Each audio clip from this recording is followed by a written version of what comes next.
নমস্কাৰ, জয় হিন্দ, জয় অসম। এটা বহুতেই ভাল খবৰ লৈ আহিছোঁ আপোনালোকৰ মাজলৈ। পুনৰ ফুড বিভাগৰ ফালৰ পৰা নতুনকৈ পোষ্ট মুকলি কৰি দিয়া হৈছে। যদি আপুনি এই পোষ্টসমূহত আবেদন কৰিম বুলি ভাবিছে তেনেহ'লে ভিডিঅ'টো শেষলৈকে চাই যাব, অলপো স্কিপ নকৰাকৈ। এই পোষ্টসমূহত আপোনালোকে কেনেদৰে আবেদন কৰিব, আবেদন কৰিবলৈ আপোনালোকৰ কিমান বয়সৰ পৰা কিমান বয়সলৈকে আবেদন কৰিব পাৰিব, লগতে আপোনাৰ এপ্লিকেশ্যন ফিজ কিমান কাটিব লাগিব, কেতিয়াৰ পৰা আবেদন প্ৰক্ৰিয়াটো ষ্টাৰ্ট হ'ব আৰু কেতিয়ালৈকে লাষ্ট ডেট আছে, সম্পূৰ্ণ ডিটেইলছ এই ভিডিঅ'টোত আলোচনা কৰিম। ভিডিঅ'টো শেষলৈকে চাই যাব, অলপো স্কিপ নকৰাকৈ। যদি মোৰ চেনেলটোলৈ প্ৰথমবাৰৰ কাৰণে আহিছে তেনেহ'লে চেনেলটো ছাবস্ক্ৰাইব কৰি ল'বলৈ নাপাহৰিব। লগতে ভিডিঅ' ডেছক্ৰিপশ্যনত মই হোৱাটছআপ চেনেলৰ লিংক দিম, তাতো গৈ আপোনালোকে হোৱাটছআপ চেনেলটো ফ'ল' কৰি ল'ব, যাতে প্ৰতিদিনে জবৰ আপডেটসমূহ পাই থাকিব পাৰে। লগতে ভিডিঅ'টো সকলো বন্ধু বান্ধৱীলৈ শ্বেয়াৰ কৰি দিব, যাতে সকলোৱে জবৰ আপডেট পাই থাকিব পাৰে। যেহেতু ফুড বিভাগৰ ফালৰ পৰা নতুনকৈ পোষ্ট মুকলি কৰি দিয়া হৈছে 2025 বৰ্ষৰ কাৰণে, এই পোষ্টসমূহৰ আপোনালোকে কেনেদৰে আবেদন কৰিব, আবেদন কৰাৰ ডেট কেতিয়াৰ পৰা আৰম্ভ হ'ব আৰু কেতিয়ালৈকে লাষ্ট ডেট আছে, লগতে আপুনি এপ্লিকেশ্যন ফিজ কিমান কাটিব লাগিব, ফুল তথ্য ভিডিঅ'টোত আলোচনা কৰিম। ভিডিঅ'টো শেষলৈকে চাই যাব। এতিয়া দেখিবলৈ পাইছে ফুড ছেফটি অফিচাৰ ৰিক্ৰুটমেণ্ট 2025। যেহেতু ফুড বিভাগৰ ফালৰ পৰা ফুড ছেফটি অফিচাৰ ৰিক্ৰুটমেণ্ট 2025ৰ বাবে 67টাকৈ পোষ্ট মুকলি কৰি দিয়া হৈছে। এই পোষ্টসমূহত আপোনালোকে অনলাইন মাধ্যমেৰে আবেদনসমূহ কৰি ল'ব পাৰিব। ইয়াতে ডিটেইলছটো আছে, যিটো ফুড ছেফটি অফিচাৰ ৰিক্ৰুটমেণ্ট 2025। ভেকেঞ্চিটোৰ নাম হৈছে আপোনাৰ ফুড ডিপাৰ্টমেণ্ট ভেকেঞ্চি 2025। অৰ্গেনাইজেশ্যনটোৰ নেম হৈছে ফুড ডিপাৰ্টমেণ্ট। ইয়াতে পোষ্ট নেমটো হৈছে ফুড ছেফটি অফিচাৰ। টোটেল পোষ্টটো আপোনালোকে 67টা পোষ্ট আপোনালোকে দেখিবলৈ পাব। ইয়াতে এপ্লাই মোডটো অনলাইন মাধ্যমেৰে আপুনি এপ্লাই কৰিব পাৰিব। এপ্লাই ডেটটো আপোনাৰ 11 জুলাই তাৰিখৰ পৰা 10 আগষ্ট তাৰিখলৈকে আপুনি এপ্লাই কৰিব পাৰিব। জব টাইপটো হৈছে আপোনাৰ এটা পাৰ্মানেণ্ট জব হয়, এইটো চেণ্ট্ৰেল গভৰ্ণমেণ্টৰ এটা পাৰ্মানেণ্ট জব হয়। যদি আপুনি জবটোত ইণ্টাৰেষ্টেড হয়, এলিজিবল হয়, আবেদনসমূহ কৰি ল'ব পাৰিব। ভিডিঅ' ডেছক্ৰিপশ্যনতে মই আবেদন কৰাৰ লিংক দিছোঁ, তাতে গৈ আপুনি আবেদন কৰি ল'ব পাৰিব। Who can apply? All India male female কেণ্ডিডেটে এই পোষ্টটোত আপুনি এপ্লাই কৰিব পাৰিব।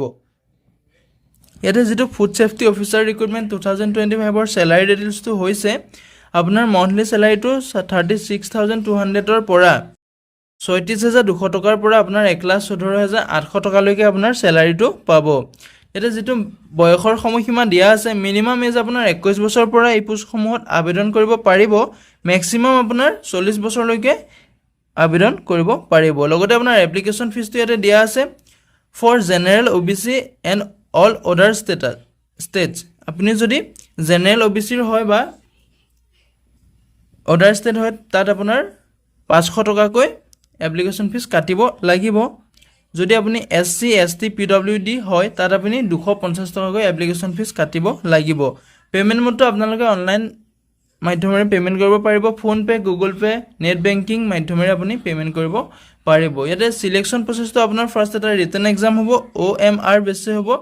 ৰিটেন এক্সামত যদি আপুনি কোৱালিফাই কৰে, তাৰ পাছতে আপোনাৰ ডকুমেণ্ট ভেৰিফিকেশ্যন হ'ব, ফাইনেল লিষ্ট মাৰিব ডকুমেণ্ট ভেৰিফিকেশ্যনৰ পিছত। যদি আপুনি চিলেকশ্যন হৈ যায়, তেতিয়া আপুনি চাকৰিটো কনফাৰ্ম হৈ যাব। ইয়াতে এডুকেশ্যন কোৱালিফিকেশ্যন আপোনাৰ ডিগ্ৰী পাছ কৰিলে আপুনি এই পোষ্টটোত আবেদন কৰিব পাৰিব। যদি আপুনি BA BSc BCom কমপ্লিট কৰি থৈছে, তেতিয়া আপুনি এই পোষ্টসমূহত আবেদন কৰিব পাৰিব। যদি আপুনি ডিষ্টেঞ্চতো BA কমপ্লিট কৰি থৈছে, তেতিয়া আপুনি এই পোষ্টসমূহত আবেদন কৰিবলৈ ইলিজিবল হ'ব।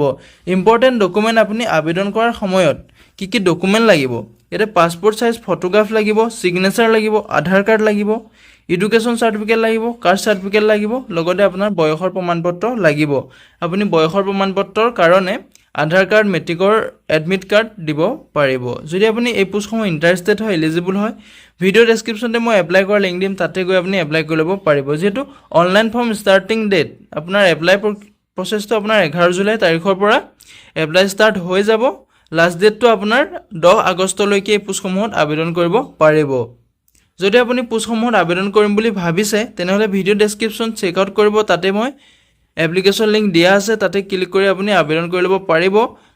11 তাৰিখৰ পৰা আপুনি পোষ্টসমূহৰ আবেদন কৰিব পাৰিব। 11 জুলাই তাৰিখৰ পৰা বৰ্তমান আবেদন প্ৰক্ৰিয়া ষ্টাৰ্ট হোৱা নাই, 11 জুলাই তাৰিখৰ পৰা ষ্টাৰ্ট হৈ যাব। যদি আপুনি ইণ্টাৰেষ্টেড হয় এলিজিবল হয় তেনেহ'লে আবেদনটো কৰি ল'ব পাৰিব মই ডেছক্ৰিপশ্যনতে এপ্লাই কৰা লিংক দিম তাতে গৈ আপুনি আবেদনটো কৰি ল'ব পাৰিব যদি ভিডিঅ'টো চাই ভাল পালে এটা লাইক কৰিব আৰু মোৰ চেনেলটোলৈ যদি প্ৰথমবাৰ কাৰণে আহিছে তেনেহ'লে চেনেলটো ছাবস্ক্ৰাইব কৰি ল'বলৈ নাপাহৰিব লগতে ভিডিঅ'টো সকলো বন্ধু বান্ধৱীলৈ শ্বেয়াৰ কৰি দিব যাতে সকলোৱে জবৰ আপডেটসমূহ পাই থাকিব পাৰে আজিলৈ ভিডিঅ'টো ইমানেই আছিল জয় হিন্দ জয় অসম